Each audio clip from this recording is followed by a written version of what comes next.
अगली लड़ाई उसकी भी है कि जहां जहां तुम ब्रह्मा विष्णु महेश को नहीं मानते वाला संगोष्ठी करोगे, वहीं बीएनआर की संगोष्ठी ठीक सामने लगेगी। और ये लड़ाई किसी जाति के खिलाफ नहीं, ये लड़ाई किसी जाति की नहीं है। समतामूलक समाज बने, सभी समाज के जितने मानव एक साथ एक मंच पर एक व्यवस्था में रह करके जीवन जिए। हम कभी किसी को ऊंचा, हम किसी को नीचा ना बनाते। अनैतिक काम हुए जिसको प्रशासन देखता रहा। हम ब्रह्मा विष्णु महेश को नहीं मानते, ऐसे 25,000 लोगों को ला करके इकट्ठा करके धर्मांतरण का पूरक धंधा जो भारत के कानून के अनुसार अवैध है, प्रशासन रोक पाया क्या? नहीं रोक पाया। ना किसी के ऊपर मुकदमा अभी तक हुआ है। नमस्कार दोस्तों, खबरों की खबर के स्पेशल बुलेटिन रक्षक बने भक्षक जवाबदेही में आप सभी का स्वागत है। दोस्तों, आज हम बात कर रहे हैं तानसेन की नगरी ग्वालियर की, जहां पर एडवोकेट अनिल मिश्रा के नेतृत्व में रक्षक मोर्चा के द्वारा संविधान का असली निर्माता कौन को लेकर व्याख्यान संगोष्ठी का आयोजन हुआ, जिसमें बीएन राव, जगजीवन राम, प्रेम बिहारी रायजादा, राजेंद्र प्रसाद, महात्मा गांधी के साथ 484 सदस्यों के द्वारा संविधान बनाने पर चर्चा की गई। और मुख्य वक्ता स्वामी आनंद स्वरूप ने अंबेडकर को लेकर ऐसी गाथा गाई कि लोगों ने 15 अगस्त 1947 को आजाद भारत, 26 जनवरी 1950 को लागू संविधान के निर्माताओं को कटघरे में खड़ा किया। आइए ग्वालियर आए स्वामी स्वरूपानंद महाराज ने क्या कहा, आपको सुनाते हैं। प्रशासन को इसको हेट स्पीच में सम्मिलित नहीं करना चाहिए। इसलिए सम्मिलित नहीं करना चाहिए कि ये दिल के उद्गार हैं। मैं दिल से बोल रहा हूं। क्या आपको अच्छा लगेगा कोई व्यक्ति रामचरितमानस को जलाए? क्या आपको अच्छा लगेगा कोई व्यक्ति कुरान जलाए? क्या आपको अच्छा लगेगा कोई व्यक्ति बाइबल जलाए?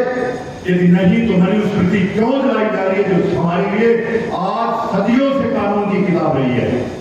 संविधान आने के बाद देश मनुस्मृति से चलता है, जिसने इस पूरे देश की सदियों तक सेवा की हो।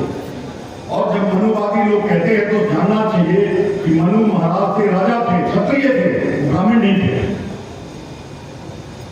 मनु क्षत्रिय थे जिन्होंने मनु स्मृति नामक कानून की किताब लिखी।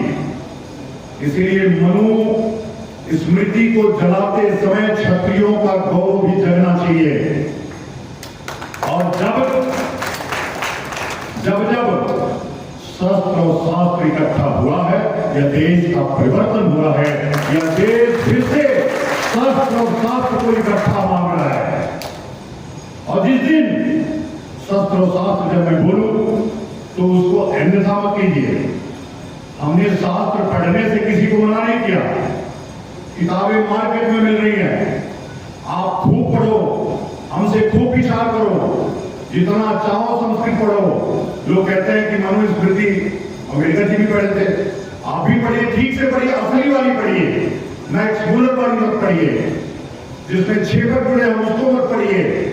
रामचरितमानस जिसमें छेपक जुड़ा है उसको मत पढ़िए। साजिशें बहुत दिनों से चल रही हैं, उन साजिशों को समझिए।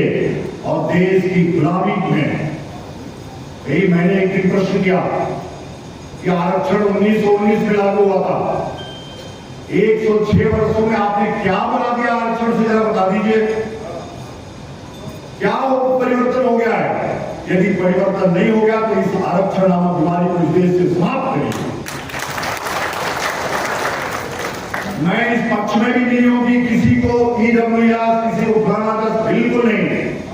जैसा भगवान ने आपको पैदा किया, अपने पराक्रम, अपने पौरुष के बल पर आगे बढ़िए। और ये सबके लिए लागू हो रहा है, केवल हमारे लिए नहीं, ये सबके लिए लागू है। तो बंधुओं, ग्वालियर की इस क्रांतिकारी धरती पर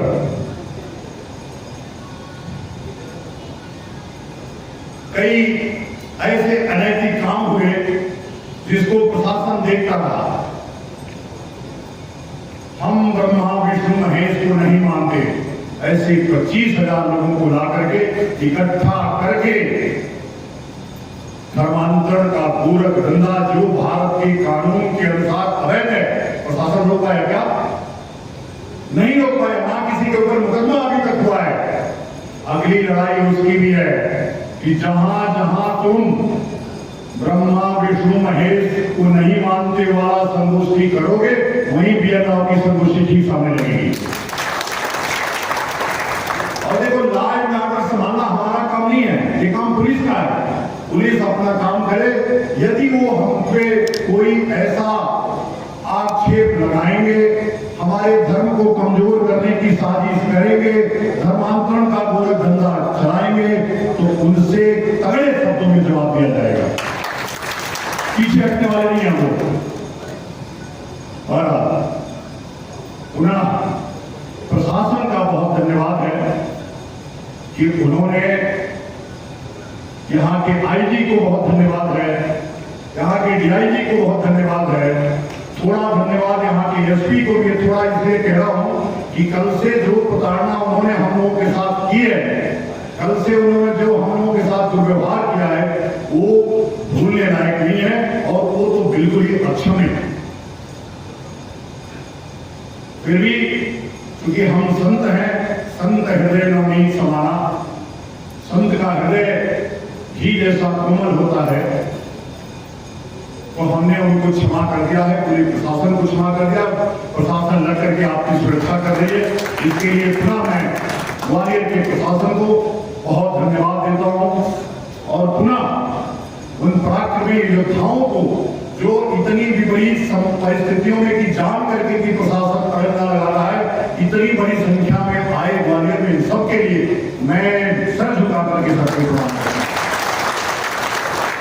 और मैं चाहता हूं यह क्रम लगातार बना रहे, यह कार्यक्रम लगातार बना रहे, लगातार होता रहे, चट्टी चौराहे BN राव की चर्चा होती रहे।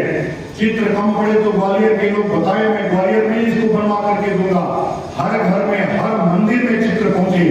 ऐसा महामानव BN राव जैसा फिर कोई पैदा नहीं होगा।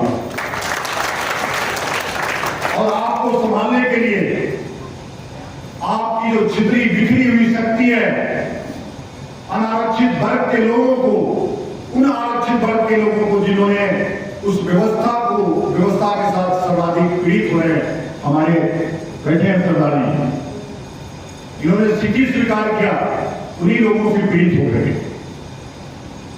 आज तथ्य पर तमाम किताबें, तमाम तथ्य हम लोगों के समझ रखते रहते हैं। और ये लड़ाई किसी जाति के खिलाफ नहीं, ये लड़ाई किसी जाति की नहीं है। समतामूलक समाज बने, सभी समाज के जितने मानव ही एक साथ, एक मंच पर, एक व्यवस्था में रह करके जीवन जिए। हम कभी किसी को ऊंचा, हम किसी को नीचा ना बनाते हैं, ना समझते हैं। इसलिए हमारे ऊपर इस प्रकार का जो आरोप लग रहा है, वो आरोप बिल्कुल नहीं लगना चाहिए।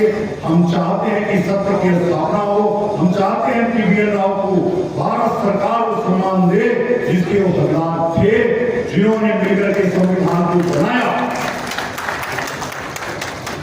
मैं बार बार कहता हूं कि संविधान बनाया BN राव ने। संविधान को 299 सदस्यों ने अंगीकृत किया। उन 299 सदस्यों में अम्बेडकर जी भी थे, उनका भी सम्मान उतना ही होना चाहिए जितना 299 लोगों का होना चाहिए। सबने बराबर का अपना योगदान दिया। इसलिए मेरी माताएं बहनें भी आगे बैठी हुई हैं, हम सबका मनोबल ऊंचा कर रही हैं, बढ़ा रही हैं, हमारे साथ कदम से कदम मिला करके चल रही हैं। इसके लिए माताओं को भी बहुत बहुत प्रणाम है। आप एक बार मेरे साथ जोर से मेरे साथ आवाज लगाइए कि क्या आप चाहते हैं कि BN राव जी को भी भारत रत्न मिले? क्या आप चाहते हैं कि भारत रत्न मिले? क्या आप चाहते हैं कि BN राव साहब को भारत रत्न मिले? सब लोग नहीं चाहते हैं। सब लोग जब दोनों हाथ उठा करके बोलेंगे तब मानूंगा। क्या आप चाहते हैं कि BN राव को भारत रत्न मिले? बोलिए हर हर महादेव। धर्म की, अधर्म का, प्राणियों में, विश्व का, गौ माता की, गंगा दोस्तों, आपने देखा भारत को आजाद हुए 78 साल बीत चुके हैं और 75 साल से भारत का संविधान देश में लागू है। पर इस संविधान निर्माण में किन किन योद्धाओं ने भारत के विकास के लिए लोकतंत्र की स्थापना में योगदान दिया, खासकर BN राव जो भारत के पहले सुप्रीम कोर्ट के मुख्य न्यायाधीश, एडवोकेट के साथ ही प्रधानमंत्री रहे और उन्होंने 243 आर्टिकल संविधान के लिए लिखे। उनको सम्मान देने की जगह अंग्रेजों के खासमखास डॉक्टर अंबेडकर को सम्मान दिया जा रहा है। इस पर 78 साल बाद आवाज उठने लगी है और यह अब ग्वालियर ही नहीं देश भर की आवाज बन गई है। दोस्तों, इस खबर पर आपका क्या कहना है कमेंट बॉक्स में हमें जरूर बताएं। यदि आपने अभी तक हमारे चैनल को सब्सक्राइब नहीं किया तो प्लीज बेल आइकन दबाकर अभी हमारे चैनल को सब्सक्राइब करें। ताजा अपडेट्स के साथ हम आपके बीच एक बार फिर हाजिर होंगे। तब तक के लिए नमस्कार, जय हिंद।